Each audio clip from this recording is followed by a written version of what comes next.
সুজি। গরম যেন দিন দিন আরো বেড়েই চলেছে। দুপুরবেলা বাইরে বেরোতে মন চায় না, আর সারাক্ষণ শুধু ঠান্ডা ঠান্ডা কিছু খেতে ইচ্ছে করে। এই সময় যদি ঘরের মধ্যেই একদম রাজকীয় স্বাদের প্রাকৃতিক মিষ্টতায় ভরপুর আর চোখ জুড়িয়ে দেওয়ার মতো একটা ডেজার্ট তৈরি হয়, তাহলে আর তো কোনো কথাই নেই। আর তাই আজকের ভিডিওতে আমি নিয়ে এসেছি গরমে স্পেশাল, অসাধারণ সুন্দর আর ভীষণ লোভনীয় স্টাফড ম্যাঙ্গো কুলফি রেসিপি। বন্ধুরা, আমকে বলা হয় ফলের রাজা, আর গরমকাল মানেই পাকা রসালো সুগন্ধি আমের মৌসুম। এই সময় যদি আম দিয়ে একটু অন্যরকম ইউনিক আর একদম রেস্টুরেন্ট স্টাইল বা রেস্টুরেন্টের থেকেও ছাপিয়ে যাওয়া একটা ডেজার্ট তৈরি করা যায়, তাহলে পুরো পরিবারের মুখে হাসি ফুটে যাবে। আজ আমরা কোনো সাধারণ ম্যাঙ্গো কুলফি বানাবো না। আজ আমরা আস্ত একটা পাকা আমের ভেতরে আটি খুব যত্ন করে বের করে নিয়ে সেই জায়গায় ভরে দেব ঘন দুধের রাবড়ি। আমের পিউরি, এলাচের সুবাস আর ড্রাই ফ্রুটস দিয়ে তৈরি একদম মোলায়েম কুলফির মিশ্রণ। আর আমি এই রেসিপিটি বানাচ্ছি বাড়িতে গাছের আম দিয়ে, আম্রপালি আম দিয়ে। তারপর সেটাকে কয়েক ঘন্টা ফ্রিজে রেখে জমিয়ে দিলেই যখন গোল গোল করে কেটে পরিবেশন করব, তখন দেখতে হবে কিন্তু একেবারে স্বর্গীয়। বিশ্বাস করুন, এই ডেজার্টটা শুধু খেতেই সুস্বাদু নয়, দেখতে এতটাই সুন্দর যে বাড়িতে অতিথি এলে সবাই অবাক হয়ে যাবে। বাচ্চা থেকে বড় প্রত্যেকেরই এটা খুবই পছন্দ হবে।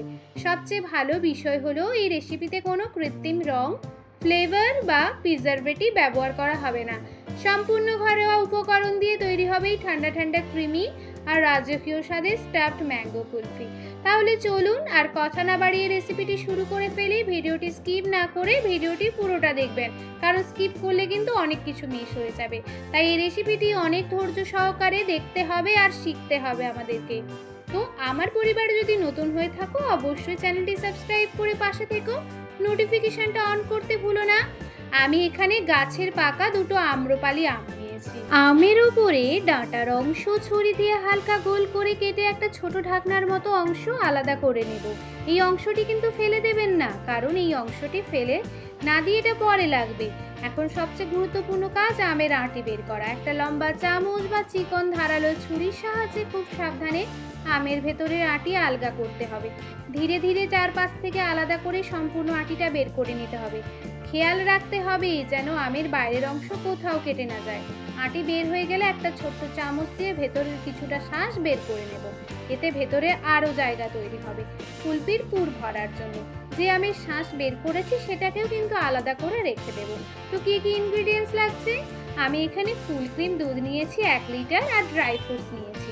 এই সামান্য কিছু উপকরণ দিয়েই আজকে তৈরি হয়ে যাবে ম্যাঙ্গো স্টাফড কুলফি। আর হ্যাঁ, আমি এটা কিন্তু খুব হেলদি ভার্সনে বানাচ্ছি, কোনো চিনি দিচ্ছি না।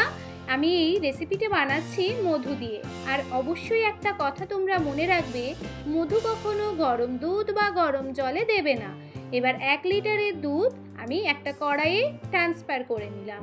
এখানে আমাদের 1 লিটার দুধ লাগবে না, আমি এখানে দুটো আমের বানাচ্ছি, তাই আমার 500 ml এর মতো দুধ লেগেছে। আপনারা যদি 4টে আমের বানান তাহলে কিন্তু একটু দুধের পরিমাণটা বাড়িয়ে নেবেন। আমি এখানে দুটো আম দিয়েই বানাচ্ছি। 500 ml দুধ লেগেছে, দুধটাকে ভালো করে ফুটিয়ে নিয়েছি। আর যে ড্রাই ফ্রুটসগুলো নিয়েছি, আমি এখানে ব্যবহার করছি কাজু বাদাম আর আলমন্ডস। আপনারা চাইলে এখানে পেস্তাও দিতে পারেন। আমি এই দুটো ড্রাই ফ্রুটসকে আমি ভালো করে মিক্সার গ্রাইন্ডারে গ্রাইন্ড করে নিয়েছি, একদম দরদরা পিষে নিয়েছি। এবার কিছুটা দুধ, আমি 3 থেকে 4 চামচের মতো দুধ আলাদা করে রাখছি।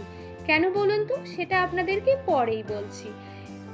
এবার গ্রাইন্ড করে রাখা ড্রাই ফ্রুটসের গুঁড়োটা দিয়ে দিচ্ছি ওই দুধের মধ্যে। কিছুক্ষণ ফুটিয়ে নেব। তারপরে ওই যে আলাদা করে দুধটা রেখেছিলাম, সেটাকে 1 চামচ ভ্যানিলা ফ্লেভারের কাস্টার্ড পাউডার মিশিয়ে একটা পেস্ট বানিয়ে নেব। সেই মিশ্রণটাও এরপরে দুধের মধ্যে মিশিয়ে দেব। এটা কিন্তু রাবড়ি তৈরি হচ্ছে। আপনারা চাইলে কিন্তু এখানে কাস্টার্ড পাউডারটা স্কিপ করতেই পারেন, আমি এখানে যোগ করেছি। আমি বেশি দিইনি কাস্টার্ড পাউডার, 1 চামচের মতো কাস্টার্ড পাউডার দিয়েছি। এবার কাস্টার্ড পাউডারের মিশ্রণটা দুধের মধ্যে দিয়ে দিলাম। দুধের মধ্যে দেওয়ার সাথে সাথেই এই রাবড়িটা কিন্তু ঘন হয়ে যাবে। এবার কিছুক্ষণ আর একটা চামচের সাহায্যে ভালো করে নাড়াচাড়া করে রাবড়ির থিকনেসটা একদম সুন্দর হয়ে গেছে। কত সুন্দর রাবড়ির কালারটাও চলে এসেছে। একদম শেষে দেব এলাচ পাউডার।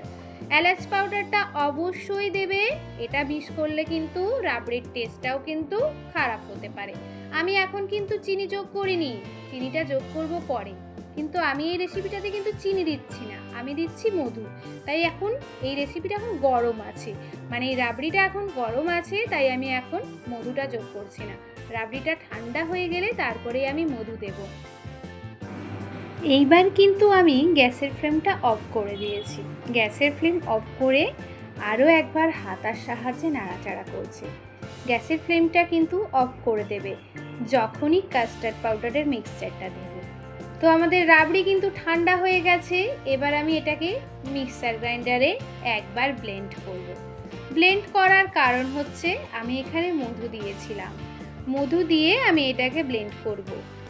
একটা মিক্সার গ্রাইন্ডার জার নিয়ে নিলাম, তার মধ্যে এক হাতা করে পুরো রাবড়িটা দিয়ে দিচ্ছি।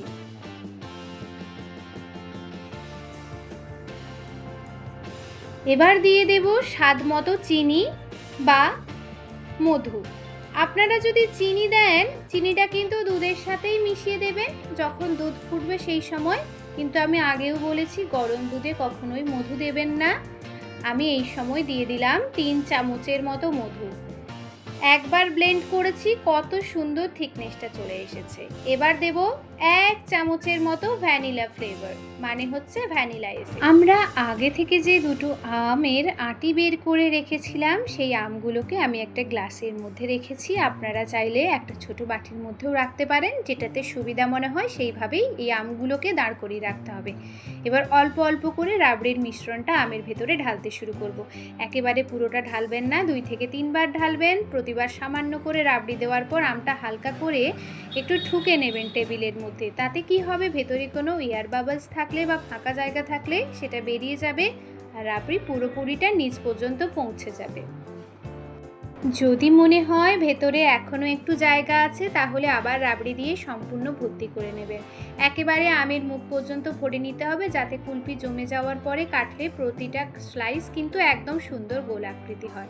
তবে খেয়াল রাখবেন একদম উপচে পড়ার মতো বেশি ভরবেন না, কারণ জমার সময় মিশ্রণ সামান্য প্রসারিত হতে পারে, তাই মুখের থেকে অল্প নিচ পর্যন্ত ভরলেই যথেষ্ট।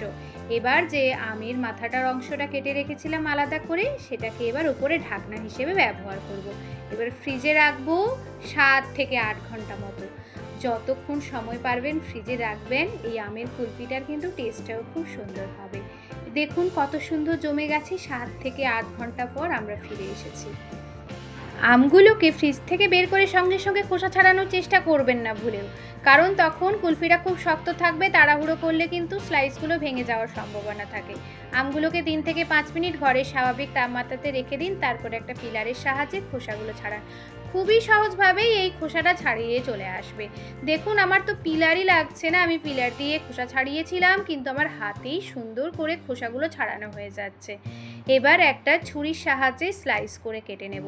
আপনারা আপনাদের পছন্দ মতো শেপ এখানে দিতেই পারেন।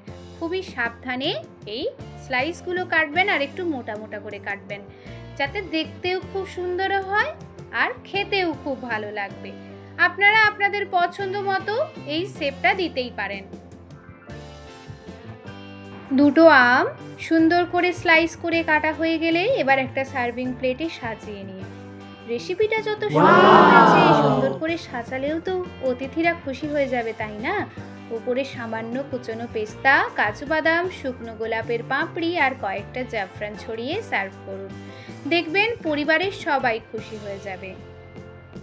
তো বন্ধুরা, আমাদের ঠান্ডা ঠান্ডা ক্রিমি আর একদম রাজকীয় স্টাফড ম্যাঙ্গো কুলফি এখন সম্পূর্ণ তৈরি। দেখতেই কত সুন্দর লাগছে না? বাইরের দিকে প্রাকৃতিক মিষ্টি আমের স্তর আর ভেতরে ঘন রাবড়ি। আমের স্বাদ আর ড্রাই ফ্রুটসে ভরা মোলায়েম কুলফি এক কামড় খেলেই মন একদম ভরে যাবে। এই গরমে বাড়ির ছোট থেকে বড় সবাইকে খুশি করার জন্য এই রেসিপিটি একবার অবশ্যই ট্রাই করে দেখবেন। আর বিশ্বাস করুন, দোকানের কুলফির থেকেও এর স্বাদ অনেক বেশি অসাধারণ হয়েছে। আর সম্পূর্ণ ঘরোয়া উপকরণ দিয়েই তৈরি করেছি। আর হ্যাঁ, ভিডিওটি কেমন লাগলো অবশ্যই কমেন্টে জানাতে ভুলবেন না। আর আমার পরিবারে যদি নতুন হয়ে থাকেন, এই রকম নিত্য নতুন রেসিপি পেতে চ্যানেলটি সাবস্ক্রাইব করে পাশে থাকবেন, নোটিফিকেশনটা অন করতে ভুলবেন না। আর যদি লাইক করতে ভুলে যান, একটা লাইক করে দেবেন। আর সাবস্ক্রাইব অবশ্যই মনে করে করবেন, আর নিচে দেখবেন একটা হাইপ বাটন আছে, ওটাও করে দেবেন। আজকের মতো আসি, সবাই ভালো থেকো, টাটা।